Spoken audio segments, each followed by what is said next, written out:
صحیح بخاری کی روایات پر جب سے وہ وجود میں آئی ہے لوگ تنقید کرتے رہے ہیں۔ اچھا، دارقطنی کی تنقیدات سے کون واقف نہیں ہے؟ ابن حجر نے، یہ آپ جانتے ہیں کہ اپنی شرح میں ان کے اعتراضات کا جواب دیا ہے۔ اس کے بعد بھی ہر دور میں لوگ اس کی تنقید کرتے رہے ہیں۔ ہمارے اپنے زمانے میں بہت سے اہل علم ہیں جنہوں نے بخاری کی روایات پر اعتراضات کیے ہیں، تو اس وجہ سے یہ سلسلہ بھی اسی طریقے سے جاری رہے گا۔ یہ عام لوگوں کی معلومات ہوتی ہیں کہ وہ یہ خیال کرتے ہیں کہ بس امام بخاری پر تو آسمان سے الہام ہوا تھا۔ یہ انسانی کام ہے۔ امام بخاری کا کام بڑا غیر معمولی کام ہے۔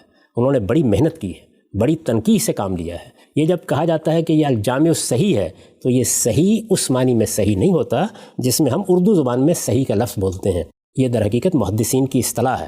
یعنی اگر کسی روایت کے بارے میں تحقیق سے یہ معلوم ہو جائے کہ اس کے راوی کے کردار پر کوئی حرف نہیں ہے، اگر یہ معلوم ہو جائے کہ اس کی سند میں اتصال ہے، یعنی کہیں کوئی تاریخی خلا واقع نہیں ہو رہا، اگر یہ معلوم ہو جائے کہ حفظ و اتقان کے لحاظ سے اس پر کوئی بات نہیں کہی جا سکتی اور کسی محدث نے اس میں کسی علت کی نشاندہی بھی نہیں کی، تو اس کو صحیح کہا جاتا ہے۔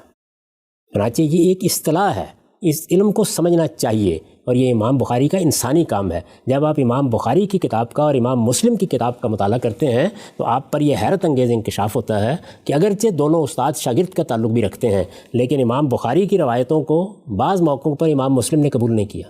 مسلم میں ایسی روایتیں ملتی ہیں جن کو امام بخاری نے قبول نہیں کیا، بلکہ امام بخاری کے اصول پر مسلم نے اپنے مقدمے میں بڑی سخت تنقید کی ہے اور سخت الفاظ میں تنقید کی ہے، اگرچہ وہ ان کی حد درجہ عزت کرتے ہیں، ہر درجہ احترام کرتے ہیں۔ تو یہ علم کی دنیا ہے، اس میں یہ بات نہیں ہوتی کہ فلاں محقق نے کام کیا ہے تو اب اس کا حرف حرف ہمارے لیے اللہ کی کتاب کے برابر ہو گیا ہے۔ اس طرح کی باتیں کہ یہ اللہ کی کتاب کے بعد صحیح ترین کتاب ہے، یہ محض جذبات کا اظہار ہوتا ہے۔ علم کی دنیا میں اس کی کوئی حیثیت نہیں ہے۔ تو بخاری کا کام بہت وسیع ہے، بہت غیر معمولی ہے، بہت قابل احترام ہے، لیکن یہ تاریخی تنقید کا کام ہے، اور یہ تاریخی تنقید ہر شخص پر ہوتی رہے گی۔ ایک دن کے لیے بھی اس امت میں یہ کام بند نہیں ہوا، یہ قیامت تک بند بھی نہیں ہوگا۔ ٹھیک ہے۔